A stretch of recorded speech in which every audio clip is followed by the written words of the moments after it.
Good evening. Dr. Martin Luther King, the apostle of nonviolence in the civil rights movement, has been shot to death in Memphis, Tennessee. Police have issued an all-points bulletin for a well-dressed young white man seen running from the scene.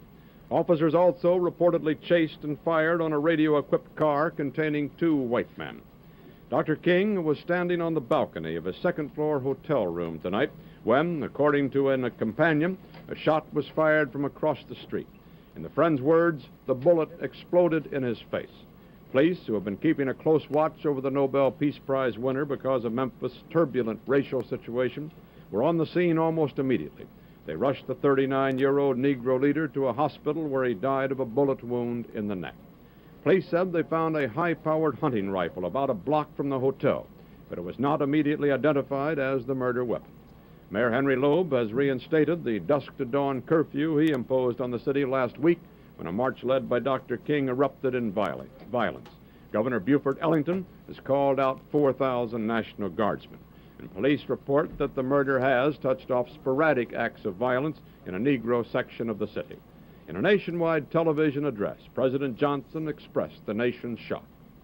America is shocked and saddened by the brutal slaying tonight of Dr. Martin Luther King. I ask every citizen to reject the blind violence that has struck Dr. King, who lived by nonviolence. Dr. King had returned to Memphis only yesterday, determined to prove that he could lead a peaceful mass march in support of striking sanitation workers, most of whom are Negroes. Dr. King had this to say last night about the situation in Memphis.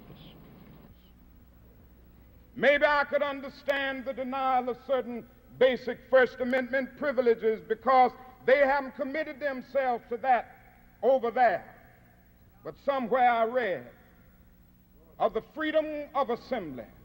Somewhere I read of the freedom of speech. Somewhere I read of the freedom of press. Somewhere I read that the greatness of America is the right to protest for right. There was shock in Harlem tonight when word of Dr. King's murder reached the nation's largest Negro community. Men, women, and children poured into the streets. They appeared dazed. Many were crying.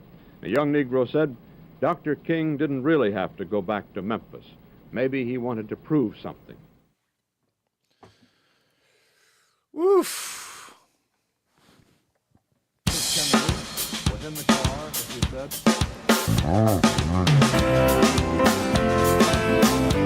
Good morning, my family and friends. This is the longest-running daily variety show on the planet, the Mark Inspire Show. Looking for another way to ease my mind and help my living. Ease my mind, to help my living. This is the antithesis of the message from the world today, which is to hate and divide. But we're here every day since December 31st, 2018, affecting a positive change one person at a time. I hope at some point that was you, and welcome. We're about to get into it. I thought today would be a really cool idea to do a deep dive into Martin Luther King Jr. The day he died. We had the news story there from Walter Cronkite. I pulled up his speech. I want to see if I can maybe find a couple of news stories from the day it happened and read those as well, so you can get an idea of what the temperature was in the nation that day. And I kind of like to hear over and over when I see this peaceful he's a peaceful, this guy wasn't trying, he didn't want any sort of violence. Look, let's have a conversation. And today's the day we pay tribute to a man who brought us so far. And all I have to say, I think he'd be a little disappointed to see the way that we're treating all the work he did today in 2024. Just a total disrespect for all the hard work put in, the loss of life, in order to get us as a nation to eventually come together, which I think we were pretty close to doing around 2000, right at the beginning of the 2000s when we elected the first black president in history, twice. So I do think when you have narratives that are just all of a sudden coming out in the news about how everybody's a racist and that nobody likes, it's like it doesn't even play. None of it makes sense. It makes almost as much sense as having a president for 4 years that didn't start any wars, didn't genocide, and then when he's running again, you call him Hitler. It's about that. It makes about as much sense. I just want to point out, though, that violence is something we have to stay away from. We have to learn how to have conversation again. We have voices for a reason. Yeah, we have fists. I know that. And we can use those hands to pull triggers and stuff like that. But conversations need to be had. And in order for people to make progress, you have to talk out your feelings. You can't brute force it. Now, what we're seeing in the world today is a lot of brute forcing, aren't we? Do this or you're going to lose your job. Do this or you're not helping grandma. A lot of weird stuff going on, and we're all trying to get through it. But I would warn you all that we're reliving history. We're rehashing history over and over again. I want to point out a comment that I got on TikTok for one of the pieces I put out the other day about how there's only one color, that we're born of light, and light is a color. And if you look at the spectrum of light, it's every color in order to make pure light, make it pure white light. And that's us. We're every spectrum. We're every single color within that range. And so I made this point, and she's, oh, well, yeah, blah, blah, blah. Well, obviously, you don't see the way the world is. I said, that's my point. Everybody's pushing on this. Everybody's different by their color of their skin. It's not accurate. Can we get Zabrowski to give us a woo here to start the show? Sorry, Zabrowski. I almost didn't point at Zabrowski. Almost didn't point at him. But so anyway, I thought it was interesting that I'm trying to bring us together with these messages. And this person started going after, talking about all these other people that hate. And I said, listen, we have to understand one thing in life. We are here sharing a moment. We can't look back at moments in the past that other people shared and stains in the history, a different moment in history, and people that stained that history, and then blame the people that are living in this moment now for that stained history. You, my friend, are the one staining this moment for the future history. People are going to look back at this moment and say, all those people wanted to just create more division again. It's very simple. We share a moment. This moment right here doesn't stop. We all share the same moment. And in this moment, you're going to find bad people. But we can't blame people from a different moment, a stain in history, and then blame all the people going forward for that. None of that makes any sense at all. That's like if your grandfather murdered someone, we're going to blame you for that too? You have to pay for his sins. It doesn't work that way. The people that lived in that moment, they have to either pay for their sins in that moment or beyond when God steps in to judge. So we don't have the right to go and say every single person right now in this moment is responsible for past events and for past stains in history. We're not responsible for what happened to this amazing man. I'm here trying to shine a light on how amazing he was. So that's what we're going to do today. Martin Luther King is, when I was a kid, yeah, we had Martin Luther King every year. It was just a single day, and we've made a month out of the history, which I think is totally fine. But I wanted to just point out that this man was a leader. He led with peace. It took some horrible human being who was living off of a different period of time and saying, well, 50 years ago, my cousin, none of that stuff matters. When you are living in the moment, you should have taken in what was going on. This man was changing life for everybody. And some piece of garbage came along and took him out. Now, it was probably a group effort, probably a lot of people that were like, we need to get rid of this man. But one person pulled that trigger. One person took the life of an amazing human soul that walked this planet and attempted to bring us together and to get us to understand that it's the content of one's character, not the color of their skin. And it brings us still to today. It's nothing has to do with color of skin. It has to do with content of character. And so I really hope that you take that to heart and you understand that we are the shapers of the future. Because this moment here is where tomorrow starts from. It's not 50 years ago, guys. If we take 50 years ago and continue to beat that into people in this moment over and over, we're living in the past. We can't ever move forward as a society. The only way forward is to understand what happened in the past, make peace with it. Yeah, it wasn't good. But that's why we know it existed, because we'll never let it happen again. That's the perspective you have to take. This event from the past was rotten. Oh my goodness, I can't believe we were acting like that at the time, human beings. But how, pray you, how do you blame every other person walking in 2024 in this timeline, this moment, for something that happened 80 years ago, something happened 300 years ago? How can we even rectify something like that? This is a false narrative from the start. We are not intertwined with the moments of the past. We are connected on this one moment here. And we need to start understand that we can't blame people for the stains of the past right now. That's creating a stain for the future. You don't, I just think we have to start understanding that we are here to connect, guys. We are here to come together. It's that simple. This man, Martin Luther King Jr., attempted to bring us all together with the heart. And he was so eloquent when he spoke. And I think that's what made him such an enigma. Because you had people just like that had this false impression of how amazing every human soul could be. And then they see this man who could speak articulately about how he felt about society, and how he felt about the oppression in society. And guys, it was bad. It was so bad when he was around. We were a messed up country. People were thinking backwards because they were living in the past, how people acted in the 1800s and the 1800s.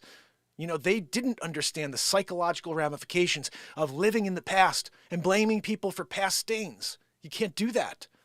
It's not fair to humanity.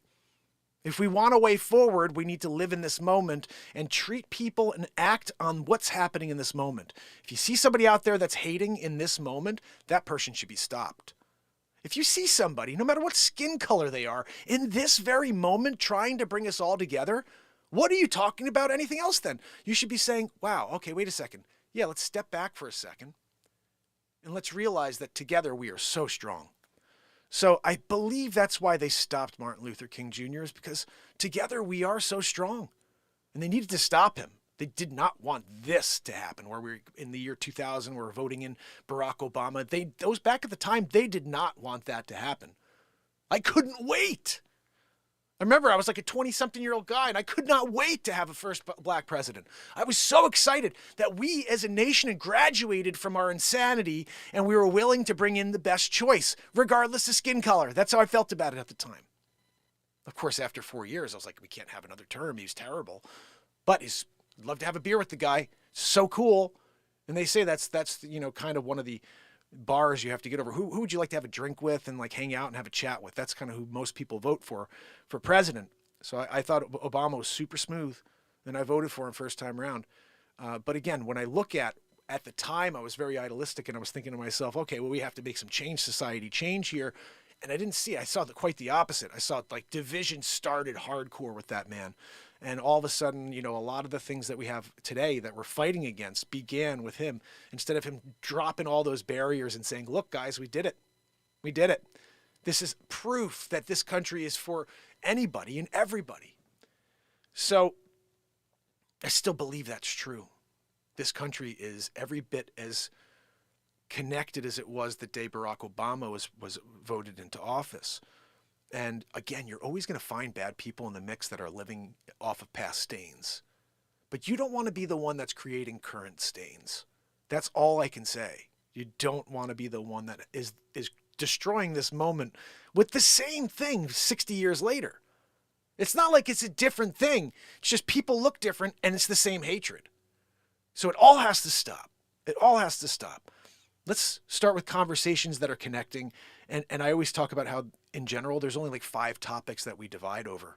Everything else we could connect on. We could connect on sports. We could connect on, how we feel about different locations in the world, how we feel about positivity. All these things we could connect on. But the social media environment is push all of the things that divide us. Religion, politics, money, trans, inclusion. All these things are intended to push on a nerve, because they know it doesn't fit for everybody, because we're unique. If we were all the same, they wouldn't have anything on us. You know that, right?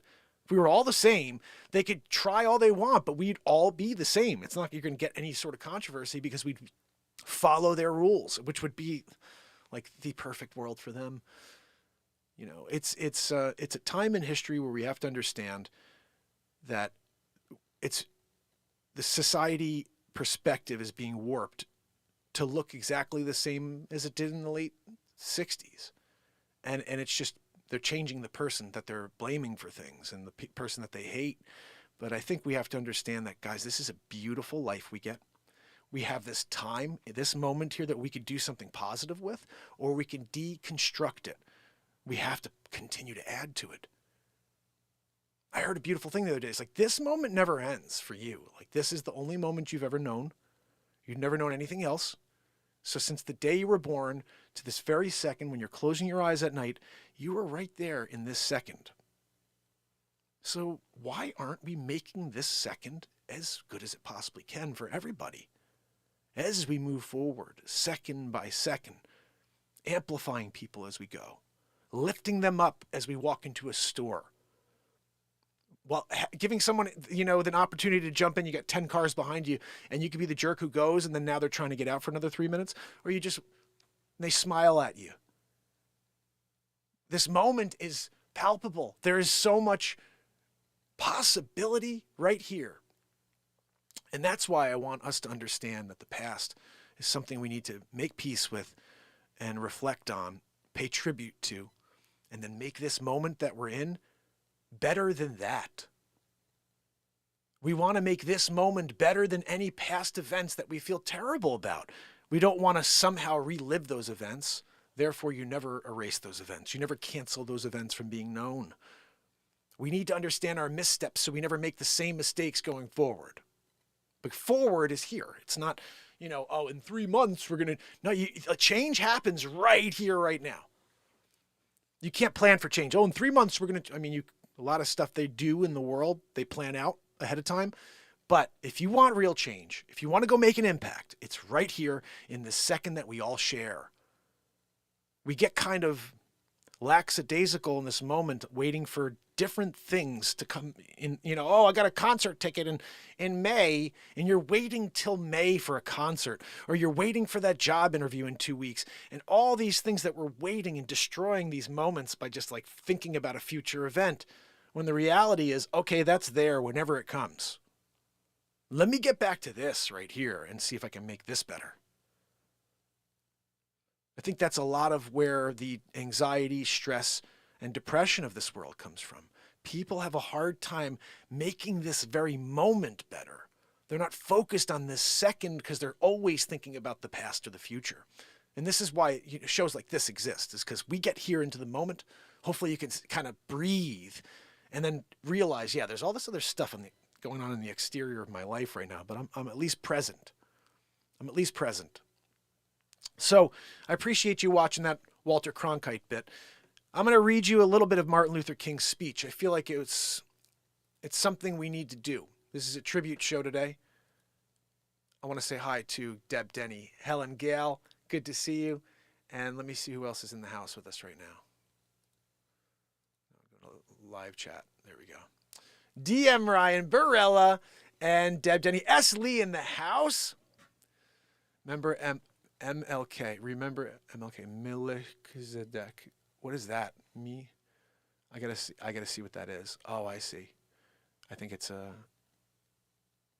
there's like some sort of, play on words there. So guys, Helen Gale says, the only two people I trust, that's God and his son, Jesus. Yahshua, indeed. So let me just quickly read you one of these stories, or at least a little bit. I thought that we could really dig into the day that he passed, and just talk about it a little bit. This right here is his speech. Let's run through this real quick.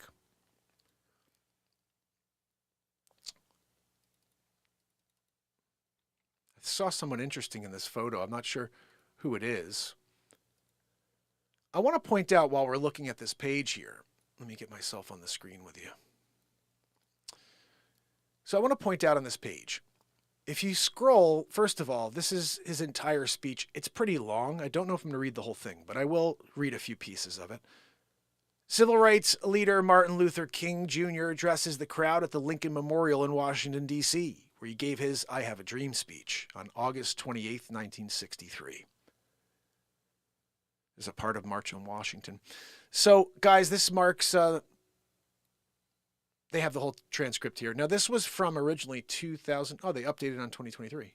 Huh. It was originally written in like 2010, I think. Monday marks Martin Luther King Jr. Day. Below is the transcript of his celebrated I Have a Dream speech. It was delivered on August 28th, 1963, on the steps of the Lincoln Memorial. NPR's Talk of the Nation aired the speech in 2010. Listen to that broadcast at the audio link above. Now, can I just point out here, I'm not sure if you guys can see close enough, but dude over here, can you see my little cursor? I'm not sure if you can see my cursor. Right above, let's call it under Lincoln's right foot, okay? There's two white dudes. The guy who's looking to the left, to his left, what is David Duchovny doing there? Right. Hold on. Let's see if I can make David Duchovny look a little bigger. Was David Duchovny part of the civil rights movement, the march? I'm thinking. There's a good chance. Let's show you what Duchovs looked like. Look, it's freaking David Duchovny. No way. Dude, I loved you in Californication. Let's see if we can make it so you can see it. Look, there's Duchovs. That's Duchovs, right? He's totally time traveler. And actually looks a little old. First time ever Duchovny's looked mid-50s, you know? Back then, they didn't use just for men. Looks so good, no one can tell. I remember what Seinfeld said. Everyone can tell! So let's bring this back over here to our story of the day. This is the speech. Today, well, it was today? No, it was August 28th that he laid this out for everybody. Let me get back to a main photo there. There we go.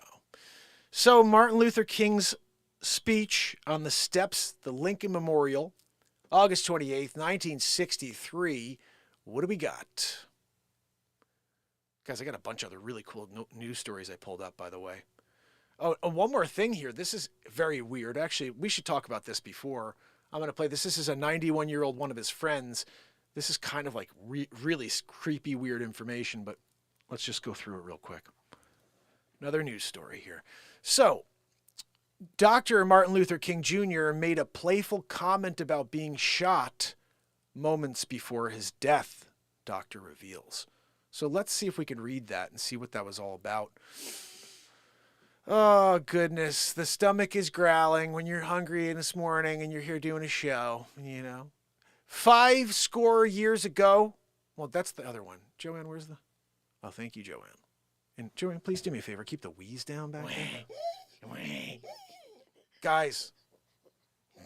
Oh, my goodness.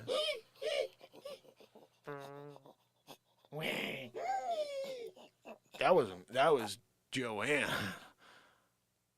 Anyway, guys, okay, the topic of death was on Martin Luther King's mind the day he was born, or the day he was killed. According to a documentary re-airing on the CW Monday titled I Am MLK Jr., one of the King's confidants, Andrew Young, shared details of a previously unknown conversation that took place between the civil rights leader and reporters just moments before he was assassinated. Young, 91, recalled that a group of reporters were with him and King in Memphis on April 4th, 1968. When one reporter joked, "Andy, I know you don't like us getting in your face with the camera, but I've got to keep a camera on Dr. King because if he gets shot, I don't get a picture of it, I'll lose my job." Martin thought it was funny, and he said, "Now, I'll tell you what's going to happen. They might take a shot at me, but one of y'all is going to get in front and take it for me." Young shared of King's response to the quip. Then somebody knocked on the door and said, "You're supposed to be at dinner at 6 o'clock.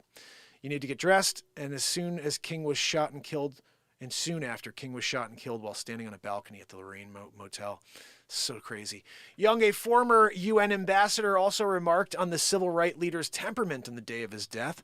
"I hadn't seen him that jovial and clowning and free in a long time," he said. "He was just a very playful mood." The documentary, which re-airs Monday, explores King's life and character, detailing his rise to the position of leadership he attained during the nationwide civil rights movement, as well as moments of personal challenge and elation that he experienced. Several other activists speak on King's lasting legacy in the film, as well as writers and outspoken celebrities. So if you guys want to check that out, I think it's going to probably be re-airing tonight, I would imagine. So that happened, right? Let's get to the speech. gosh, I should have eaten something. It's like the stomach won't stop growling now. And I got to look at Taylor Swift. Gosh almighty. I know you guys like it, yeah, but I'm just saying, like, we're doing a news story here. Here we go. Dr. Martin Luther King and the famous speech, I Have a Dream. I'm not doing it in its entirety, though, guys, because it's like 7 hours long. So let's just get into the meat, right? I may skip through. 50 years ago, a great American, in whose symbolic shadow we stand today, signed the Emancipation Proclamation. This momentous decree, as a great beacon of light of hope to millions of Negro slaves who had been seared in the flames of withering injustice. It came as a joyous daybreak to end the long night of their captivity. But 100 years later, the Negro still is not free. 100 years later, the life of the Negro is still sadly crippled by the manacles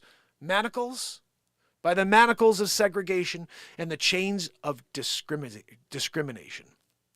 Over 100 years later, the Negro lives on the lonely island of poverty in the midst of a vast ocean of material prosperity.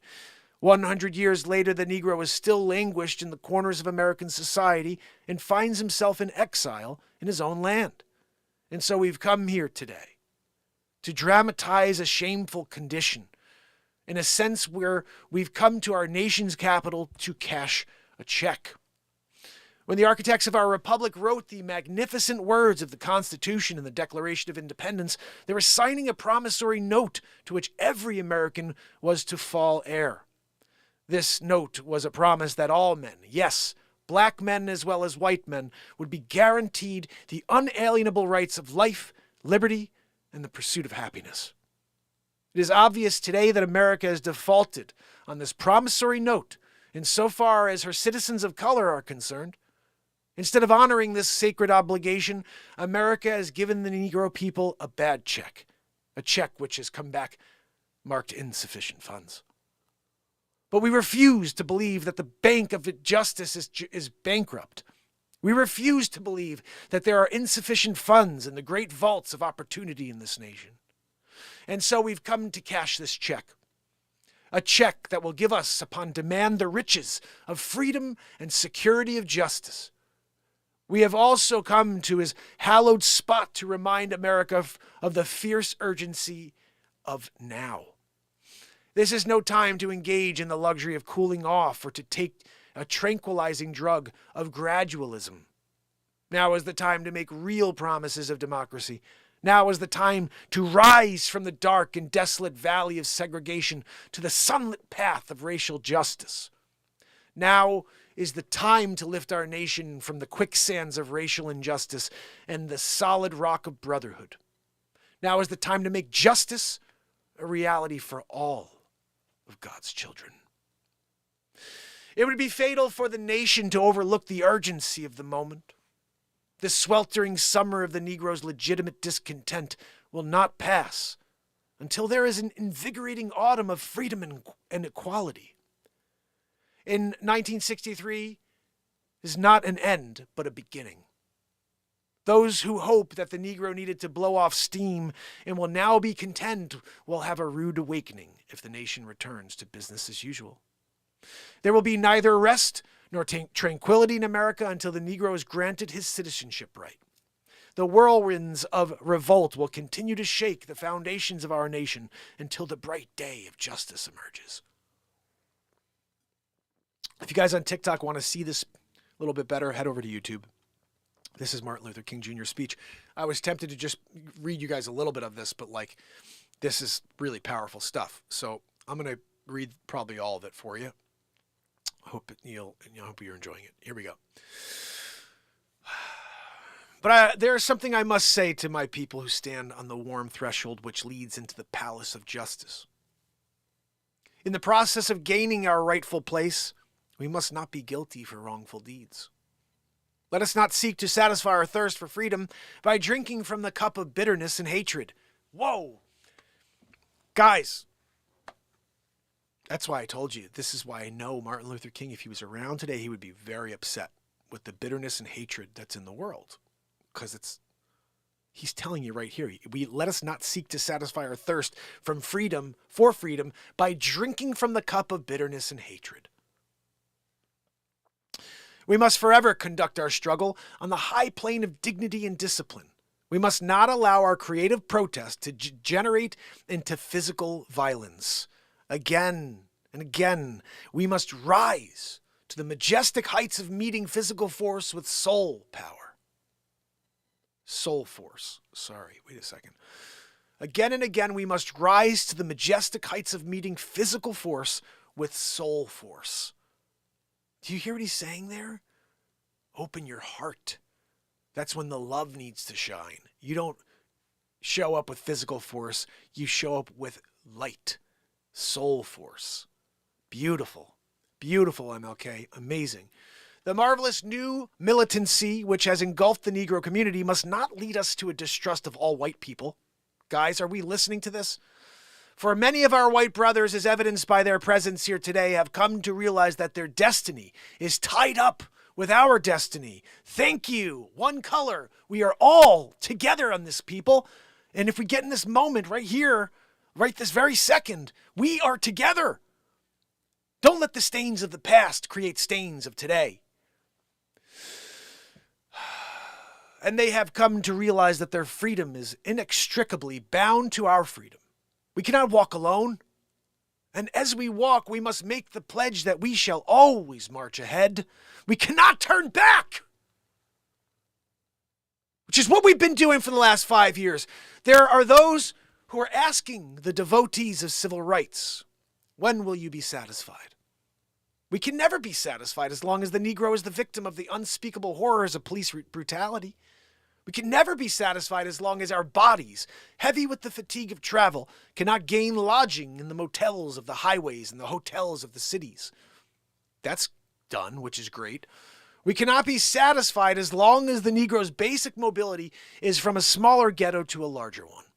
We can never be satisfied as long as our children are stripped of their selfhood and robbed of their dignity by signs stating "for whites only." We cannot be satisfied as long as the Negro in Mississippi cannot vote and a Negro in New York believes he has nothing for which to vote. No, we are not satisfied. We will not be satisfied until justice rolls down like waters and righteousness like a mighty stream. I am not unmindful that some of you have come here out of great trials and tribulations. Some of you have come from fresh, narrow jail cells. Some of you have come from areas where your quest for freedom left you battered by the storms of persecution and staggered by the winds of police brutality. You have been the veterans of creative suffering. Continue to work with the faith that unearned suffering is redemptive. So go back to Mississippi. Go back to Alabama. Go back to South Carolina. Go back to Georgia. Go back to Louisiana. Go back to the slums and the ghettos of our northern cities, knowing that somehow this situation can and will be changed. Let us not wallow in the valley of despair. I say to you today, my friends. So even though we face the difficulties of today and tomorrow, I still have a dream. It's a dream deeply rooted in the American dream. I have a dream that one day this nation will rise up and live out the true meaning of its creed.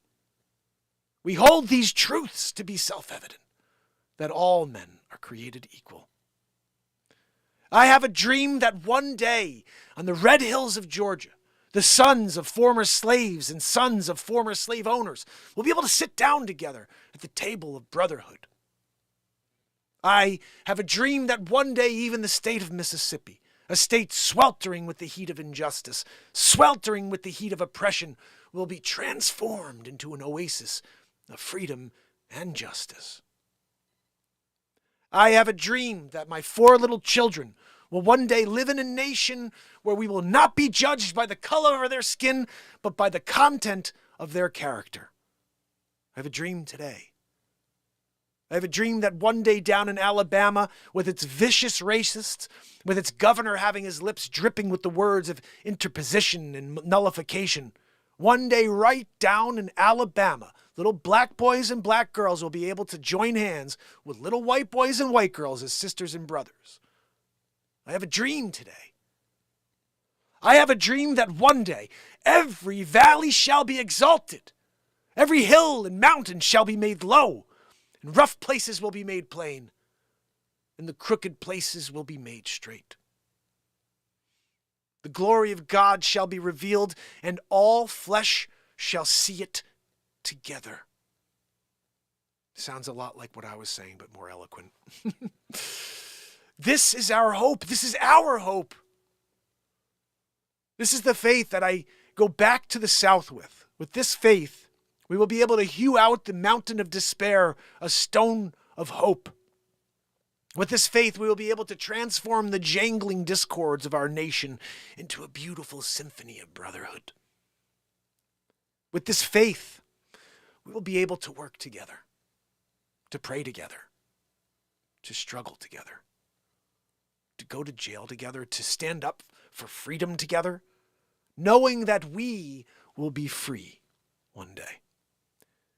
This will be the day when all of God's children will be able to sing with new meaning, "My country, 'tis of thee, sweet land of liberty. Of thee I sing. Land where my fathers died, land of the pilgrim's pride, from every mountainside let freedom ring." And if America is to be a great nation, this must become true. And so let freedom ring from the prodigious hilltops of New Hampshire. Let freedom ring from the mighty mountains of New York. Let freedom ring from the heightening Alleghenies of Pennsylvania. Let freedom ring from the snow-capped Rockies of Colorado. Let freedom ring for the curvaceous slopes of California. But not only that. Let freedom ring from Stone Mountain of Georgia. Let freedom ring from Lookout Mountain of Tennessee. Let freedom ring from every hill and molehill of Mississippi, from every mountainside. Let freedom ring. And when it happens, when we all allow freedom ring, when we let it ring from every village and every hamlet, from every state and every city, we will be able to speed up that day when all of God's children, black men and white men, Jews, Gentiles, Protestants, Catholics, we will all be able to join hands and sing in the words of the old Negro spiritual, free at last, thank God Almighty, we are free at last.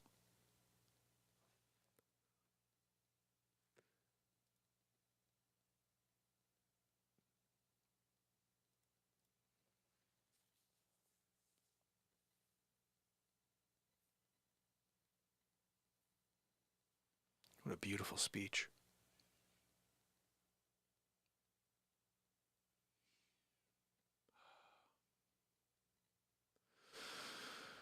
Oh, goodness.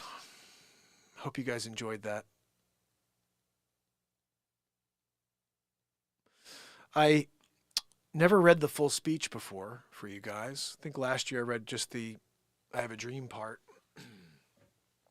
So that was the entire speech, Martin Luther King Jr. I tried to speak it with as much passion as I could. I think the words are beautiful. I think everything he said still rings true today.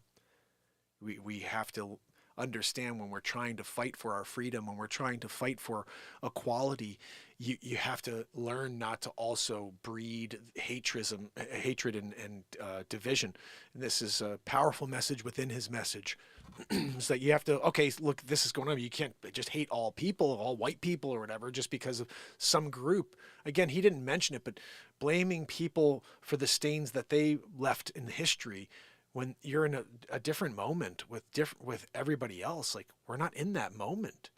We have to learn from that moment, but we don't want to create new stains for a future generation by saying, oh, well, in 2024, the white people were really bad. It's like, look, they were in the 60s for sure. I mean, clearly, I don't know if it was all, but it wasn't. There was just a lot of really messed up mentality at the time.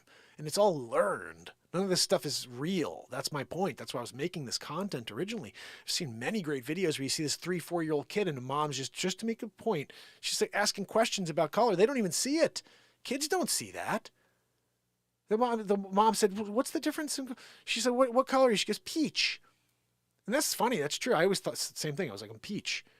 She goes, I'm peach. And she goes, oh, that peach, that's a nice color. She goes, yeah. And she goes, what about your teacher, blah, blah, blah. And she goes, oh, she's brown. She goes, oh, really? What's the difference? She goes, nothing. And I was like, bingo, nothing. And it's like, if you could just think for yourself, if the ultimate goal was distract people from the one thing that exists, this right here is the only thing that exists. We share this moment that continues throughout our entire lives. So the goal would be, if the people who own this moment or run this moment, if the goal was keep everybody away from the thing that you could actually make change in, which is the second, like, wouldn't you do stuff like this? Get everybody to hate each other over things that don't exist? Guys, you could create so much division just by pointing out difference in people. That's why we're so awesome. It's because everyone's unique. Everyone has something amazing to offer this world. It doesn't matter what it is, as long as it's something beneficial that you could leave for the future. Remember, we're trying to move forward together. And I like this idea of thinking about the past as stains. There are these stains in the past, all this evil, all these bad people that created negative momentum by creating narratives that we still push on today. It's like, okay, well, what do we want to do? We want to keep living in the past. These people who lived 50, 80, 100, 200, 300 years ago, living in a whole different moment. Their moment was also moving, and they were all together in that moment moving. Yeah, and there was a bunch of shitty people in there. You look back and you reflect. But who's with you in this moment right now? And if you sit there and you look in the mirror and you're like, in this moment right now, I see people out there working hard, trying to bring people together. And I'm a guy who's like, I hate you because of something 400 years ago. You have to realize you're creating a stain in this very second here that later on in the future, people are going to look at with disgust. And they're going to say, why are we looking into the past when we're living right now? It's like we regurgitate the same crap. Nobody wants to realize the reality. There's only one moment. We're there in it right now. And that everything else is just either going to take you out of this moment, or it's going to destroy this moment, because all you're going to do is try to compare that to this. You can't compare that to this. This is the only thing that's fresh. We control where this moment goes. So in this moment, if we're just bashing on this concept of hatred and division, it's like, oh, look, I don't like you. I don't like you. It's like, guys, we're right here in this moment throwing all that hate out there. What is going on? What are we doing?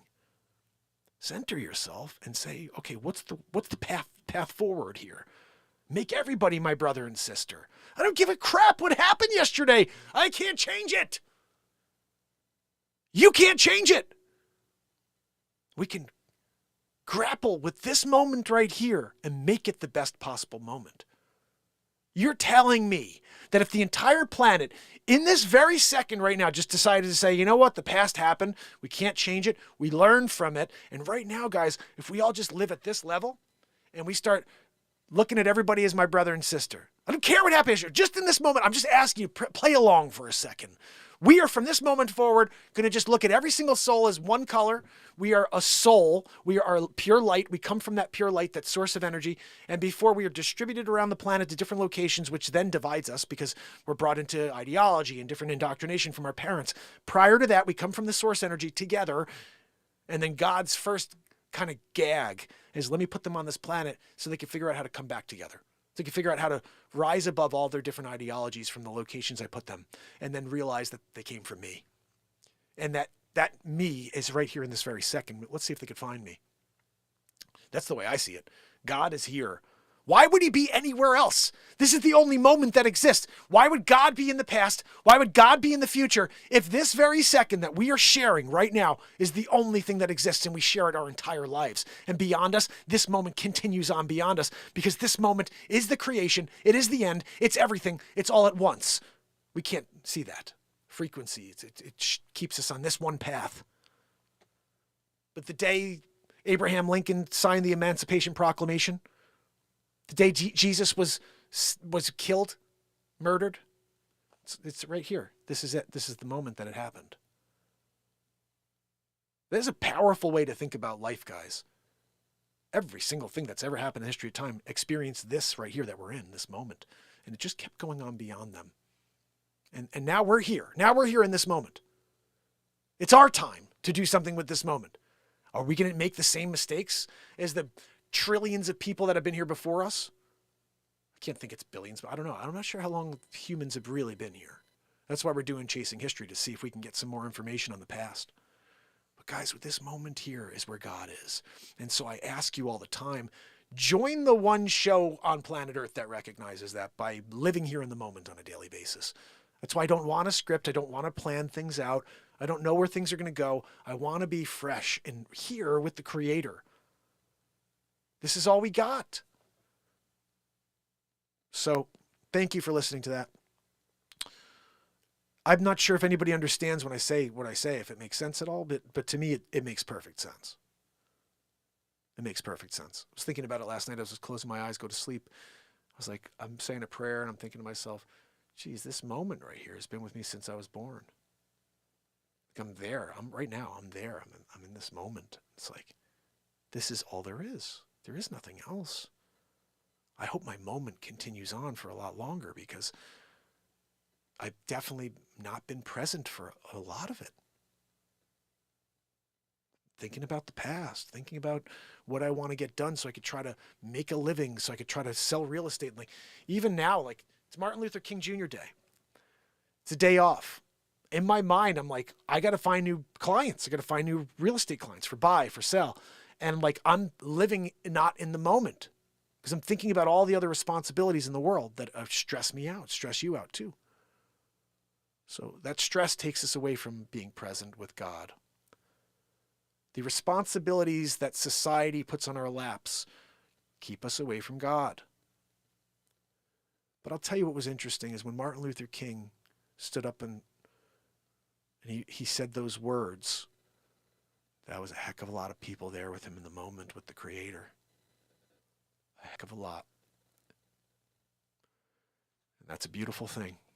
And all that positivity connecting with truthful words, that's powerful. Very, very powerful. So guys, I think I didn't really get into one thing. I was going to say one thing about A-Plays that sent me some questions, real estate questions. Let me see if I can get into them real quick before we call it a show. Let me see. I sent this over to myself. Here we go. So I want to read these and then I'll just kind of give you some real answers in the moment because I don't remember what the questions were. But so A-Plays, Angie, sent me a note, a private note. And I told you guys, you can all send me emails if you have any things you want me to discuss. If you ever want me to read one of your notes on the air, I could do that. Especially if there's something beneficial for the show, like real estate questions. So let's read this and we'll see where it goes. Hi, Mark. I'm sure you can figure it out by now, but this is Angie, A-Plays. Thanks for taking the time to do what you do, content related as well as interacting with the community on top of your responsibilities as a father and a husband. Very admirable and inspiring. Very cool. Circling back to the purpose of me reaching out to you. I was just curious how real estate works over in your ends. My recent work experience is in a real estate, but of course it's Ontario. Whatever and whenever you get a chance, I would appreciate if you could answer the following. Do agents work as teams? So there are a lot of teams in my area. In fact, I did leave my previous firm to go to my current firm because I was hoping to start a team. It didn't happen. So definitely reflecting on where I want to go here in 2024. But yeah, there's lots of teams here. There's some solid teams in my area. But not everybody does that. I would say there's a benefit in working with a team if you have the right setup. You know, there's some agents, this is how it works. Some people they're on a team, but whatever business you do. You're just part of a team. And it's like, oh, wow, there's a team. But it's really just, you're still just making whatever you make. Whoever is leading that team, though, is getting a cut of every commission, guaranteed. The other thing that could happen is you start a team with a few agents or with another agent, it's like two, and you guys split everything down the middle. If I have good 3-4 months and you have a crappy 3 or 4 months, it doesn't matter because I kind of balance you out and vice versa. You have a good 5 months and I have a good crappy 5 months. We balance each other out and we're all splitting our commissions down the line. There's also other ways to split. You do whatever, cuts of each thing depending on how and that's the thing. I don't have my broker's license right now. I'm just a licensed real estate agent. I am considering just going through the classes to have that, just so I have the knowledge on how to start a team, how to build the business around that team. You learn that in the brokerage side of the real estate training. So I'm thinking about doing that this year. I'll keep you posted on that. So are there different licenses based on your years of experience? No. So there's only one real estate license in Connecticut and in New York too. So if you're going to be selling commercial or selling residential, it's the same license.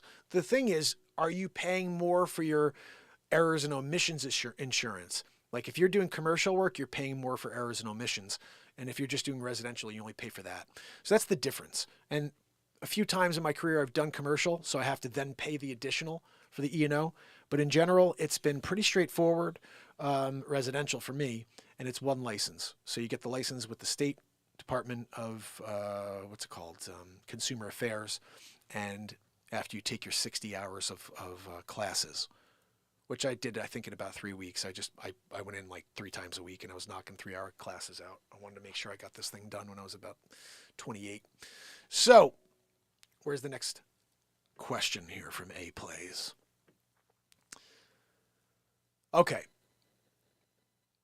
How many MLS systems are there, or do you have access to? That's a very good question. So basically, what we're dealing with here in Connecticut is a little bit different than some of these other states. We have these super high-end parts of my state that have their own MLSs. So like, for example, Greenwich MLS, it's its own specific MLS. Darien MLS and New Canaan MLS. Those are 3 separate MLSs that are specific to the towns. They have their own MLS. And that's because back in the day, it used to be like the exclusive place to be is in Greenwich or in New Canaan or in Darien. Now, mostly every agent, if they post it on the Darien MLS, they're also putting it on the one that I belong to, which is called Smart MLS. I'm also a member of Flex, which is New Canaan MLS. So I'm New Canaan and the state of Connecticut MLS are the 2 that I have access to. In New York, there's so many different MLSs. I don't even know them all. But I'm part of the Hudson Gateway MLS, which gives me access to basically New York City-ish. There's a whole MLS for New York City, which I don't have access to because I don't do enough business in New York City. If I did, I'd go and get it. Absolutely. It's just these things all cost a fortune. So you have to make sure you're choosy about what you're spending money on when you're a realtor. Because as I said, it's like a roller coaster. This is the worst business in the world. People think it's so glamorous to be a realtor. It sucks. You have to recreate yourself after every transaction. I sell a property. What do I have next? You got to go out and find more business after every single transaction. And that's the most frustrating and it's the most difficult part of this business is we're actually lead generators. We're not realtors. We're lead generators. And if you can't generate leads, and I know some people that generate leads so easily, and it's just amazing how much business they have. And so that's what I'm doing right now. Right now, I'm back to trying to lead generate. I need new listings. I need new buyers. So if you do need any assistance in real estate, whether it's buy or sell, anywhere in the United States of America or even outside, I can find you a great agent. If you happen to be in Connecticut or New York, I can work with you personally. Anyway, let's get back to these questions here. A Plays came back with another one. Are pocket listings popular? They used to be popular in this area, but now they've kind of made them illegal. Like you have to have them on the MLS. They're like fining people now for doing pocket listings. We have this thing called Coming Soon, which is kind of cool. I actually like this better than a pocket listing. So basically for up to 14 days prior to putting your property on the market, you could put into a step called Coming Soon, which is on the MLS, but you're not really out on the market yet. So if you have a savvy real estate agent who says, look, I have a client looking for $700 to $1 million and I can't find anything. And every day they're checking the Coming Soon. And for the next 12 days, there's a property that's just getting ready to go to market for $830,000, So now she's able to contact her client. Hey, look, we can't get in there yet, but in 12 days, brand new property coming in at $830. I think we should go see it. So you're kind of getting a heads up for new showings. I've sold a lot of properties with this new concept recently because there are no properties in my market. And so if I could put something out there with a carrot for a week or something before it actually hits the market, that's massive. So Coming Soon, I love. I suggest to every client I work with, we should put it on Coming Soon for at least 3 to 5 days because that's going to get some new people to see this property. But pocket listings are kind of frowned upon in 2023, 2024. And it's because they don't want to have any legal issues with people who don't know about things. Clients, everybody's litigious. So yeah, pocket listings are just not really popular anymore here in this part of the country. They could be up there. I'm curious to see what A Plays has going on there in Ontario. So is there a lot of competition between agents? Absolutely. You know, when I got my real estate license in New Canaan, because I grew up there, there was a saying at the time, I don't know if it was true, but that 1 out of every 52 people had their license in the town of New Canaan. Now, just so you know, this town is filled with people who have some of them have so much money they will never ever be able to spend. Their kids will never, their grandkids, great grandkids, never be able to spend this money. There's stupid money in these towns, right? And then because the wives, some of them are just like, they don't have anything better to do, they get their real estate license so they could sell properties to their other rich friends. And it baffles me because these people, some of them do so well. And I'm like, but your husband's making like 9 figures. You know, and it's like, it really baffles me. And then the other thing also I dealt with, because I grew up in the town, I got my license. All of the kids I went to high school with, and I'm saying that pretty broadly, they all used their friends, no, their mom's friends who had their real estate license when we were kids, right? They own houses all over the world. They're all stupid rich. And so kids I went to school with, and maybe they just didn't know I was a realtor. Maybe they did. But they would come back and they'd be like, oh, Mom, can you tell Joan that I'm going to be buying a house? And freaking Joan, who's still living in the 80s, now goes and takes you out and you go buy a house with her. I was there as a young guy, 3 kids, and busting my tail, wearing a suit every single day. And I was like watching all this business get done. All these people I went to school with, like, yeah, I moved back to town. I'm like, well, and you used your friend, your mom's friend? Who has a house in Nantucket already? Like, what are we talking? People are so, I don't understand people. You know, it's like you see a guy hustling with 3 kids, busting his tail off, working every day of the year, and you give the business to your mom's friend who's super rich. Like, ugh, I still have a bad taste in my mouth. A lot of the kids that I think did know I was a realtor, and they're just like, we're going to use my mom's friend instead. I don't want my mom's friend mad at me. Who the frick cares? She's stupid rich. She doesn't need your money, okay? I'm out there with 3 kids hustling. Believe me, I got college coming up. I got private school for my son. It's like, yeah, I need to sell a crap load of real estate every day of my life. So please don't ever think that I don't need business. I need it every day. Send it my way and I'll take care of it. And that's the thing. You have to be able to step up and do the work. I'm ready to do the work. So if you do need any assistance, let me know. But that baffled me. Definitely back about when I was starting in this business, and I'd go on almost every day on Facebook and I'd post a property was going on the market or something in order to just show people I'm out there selling. And I couldn't ever connect with people I went to school with. It was just really weird. Anyway, let's see what the next question was from A Plays. What type of properties are popular in your area? Single family homes, condos, commercial. So basically what we have here is a mix of everything. I would say that we're in an area which is mostly single family homes. This is, they call it the Gold Coast here in Connecticut. A lot of really beautiful neighborhoods and towns. There's also just regular towns. I mean, you can go and move into a town like Bridgeport, Connecticut. You can move into New Haven, Connecticut. These are like big cities, and it's very, very affordable to get in. But if you are able to, and you have the means, there are some of the nicest towns in the country here, right about 45 minutes outside of New York City. So if you ever want to take a drive around and see things, I'm happy to meet you or at least do some research for you if you're a buyer or a seller. I think this would differentiate just some of us agents. How much work are you willing to do as a videographer / content creator? If someone likes a property, I'll go shoot a video of that property and send it to them. I've done that way too many times to even share. It's actually what I lead with. If someone's from California, I'm like, look, just send me the properties you want. I'll go shoot videos and send them over to you. Because you don't have the time to fly here because you saw something online. Let me go and I'll go and FaceTime it. You know, it's part of my concept of doing a stay safe concierge vibe where I could go in and film the properties while people are safe at home during the pandemic. Hilly Billy in the house. So good to see you, my friend. Oh, look at that. Hilly Billy said, I think around here, the cemetery is popular. People are dying to get in there. Bubba News in the house. Guys, we love it. Bubba's awesome. We love Bubba. And King Kong making it. I love it when King Kong's joining us for the show. So guys, we're here just about an hour into this show. I think we had a really cool speech. I had a chance to do the Martin Luther King Jr. speech, which I think is really powerful. If you haven't seen that, go back and watch it at the beginning. Barella, how are you, my friend? And I hope you guys have an awesome day. Awesome Martin Luther King Jr. Day. And remember, this moment here is the one thing we have that we can make change in.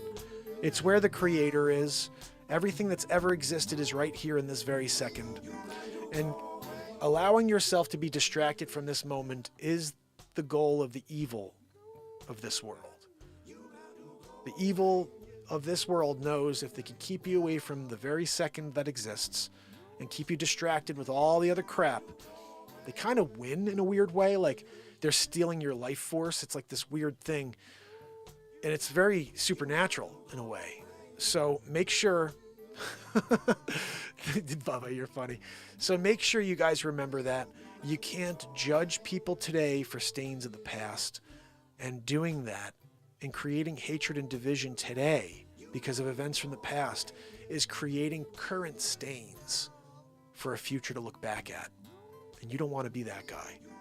You don't want to be the guy who shot Martin Luther King Jr. You don't want to be the guy who shot Malcolm X or the group of people. You want to be the one here who's trying to promote connection. Because in this moment here, we have a chance. We really do. But only if we realize that yesterday took place, we make peace with it, and we start this moment by holding hands together. So, A-Play, thank you so much for watching and then sharing those questions for me. I hit all of them for you. Hopefully you got some information that's worthwhile there. Oh, goodness. I will attempt to get back on again this evening. I don't know for sure. I think I will be able to, but you just never know. Anyway, happy Martin Luther King Jr. Day, guys. The speech was friggin' powerful. If you want to go back, I did the entire speech today, and I read it as passionately as I could to really explain the gravity of that moment. I will see you later. You got to go away. Have an awesome day. Hilly Billy. Hey, plays.